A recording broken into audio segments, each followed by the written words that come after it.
Hello, everyone. Continuing with our 5 flawless question campaign for Mental Health Month, I have the pleasure to sit down with our good friend and Flawless board member, Ross Szabo. And Ross is a mental health advocate, an author, a wellness director at the Geffen Academy at UCLA. You can even check out my recent interview with him at the start of COVID-19 crisis that can be found on our YouTube channel. And, overall, Ross is just the go-to guy for everything for teens and young adults and has been quite busy as of late. So we really thank and appreciate Ross for finding the time to sit down with us. So thank you, Ross. Thanks for having me, Trey. I've been joking with people that it's Mental Health Month for other people. For mental health advocates, tends to be like our busiest time. So it's all good though. It's good to get the awareness and the messages out there. Yeah, and that's just even more why I appreciate all the work that you do. So, diving into it, question number one, you're talking about like you've been busy, a lot's been going on, but what has been the most challenging aspect of the COVID-19 crisis for you? And then at the same time, what has been a gift or a silver lining? I think the most challenging aspect for me is just like not being able to do all the things that I got used to. I really enjoy being outside, being in nature. And I actually really like, you're not an educator at a school because you like don't like it. I miss seeing my coworkers and my students. I miss seeing my family. I miss being able to travel. And when you have to go through a period where like all those things kind of stop, it is like a recalibration of sorts where you're like, whoa, like what is even going on right now? So I think the hardest part has just been feeling disconnected, every day on Zoom or um, some cameras, like, as soon as I come into my little space in the morning, I'm like, oh, here we go again, logging up Zoom, logging to Zoom, whatever it is. So I think those are the hardest parts. Definitely. And what would you say are the positives, the silver linings about the COVID-19 crisis, if anything? I mean, I've been joking with my friends that like, so I have like a backspace in my house where I work out of, and this is the most time I've ever spent back here. And so like, I realized that there's like 4 different kinds of hummingbirds and like 8 different kinds of butterflies. I've been able to grow a garden back here. My wife and I have been able to do a lot of like home projects that we've been wanting to do forever. So I think the connection to your like immediate family that you're kind of quarantined with has been beneficial for me, and just getting to like see my space more and better understand that's been really helpful. That slowdown has been helpful. If I resonate with anything, I just interviewed Chantel Garrett, the founder of Strong 365, and she said the same thing about gardening. So it's interesting that you say that. And my mom has started her own gardening project of her own. So it's just interesting to see everyone's really going to nature, being that we can't be out as much. But with everything that you said, everything going on, how have you been taking care of your own mental health, during such a tough time as you've mentioned? Yeah, I have a pretty strict like routine for my own mental health, and I've been able to run. I live in LA, so there hasn't been a day where I haven't been able to go outside, and nobody really runs in my neighborhood. So like I know some neighborhoods are like, oh, I'm so worried about like being next to people. I rarely see anyone when I'm out running. I've been doing some at home workouts, and mainly just been trying to talk about how I feel about this with people who are close to me. I think unfortunately for me, one of my coping mechanisms and one of the things I revert to when I am struggling is to disconnect and just dig deep into work.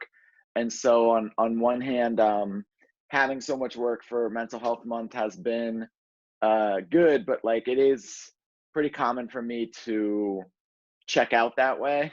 Mm-hmm. So I've just tried to, stay up on my therapy and stay connected to people who can hold me accountable to not just disappear or fold into work, so that I'm no longer like present with with the people who are most important in my life.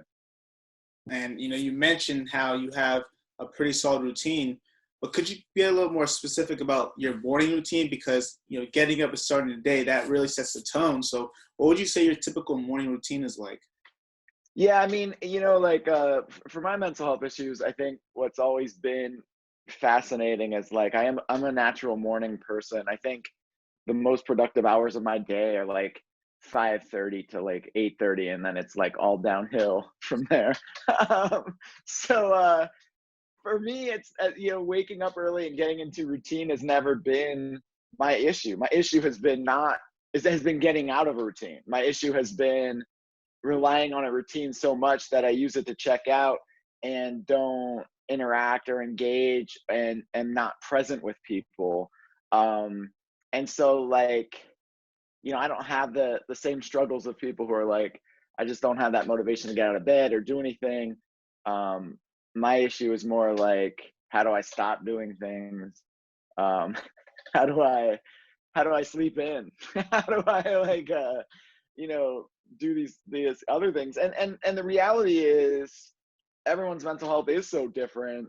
There really is no one way for how people deal with these things. So I think whether you're fortunate to have a routine or your routine is kind of negative for you, like there's no one way to look at it. But unfortunately for this question, I can't be like, yeah, it's tough to wake up. Um, part of it too is like running a company and living on the West Coast. Everyone's already up on the East Coast well before I get up. So there's something to do. Yeah, no, I mean, we appreciate the honesty and authenticity of your answers. So, and that kind of leads me to the next question. Uh, you know, as a board member, at Flawless, we believe in seeing the light and goodness or the perfection in every person. So, what does seeing the perfection in every person mean to you? I think for me, it's just like having some perspective on everybody's story. On social media right now, there's just so much hate and anger and frustration and confusion and like people who just don't agree with each other. And so for me, whenever I see those things, I try to understand somebody's perspective and their story and what they may be going through. Uh, I think that anytime we have the ability to do that, we're able to see, not even necessarily the perfection in everybody, but like what contributes to people's reality.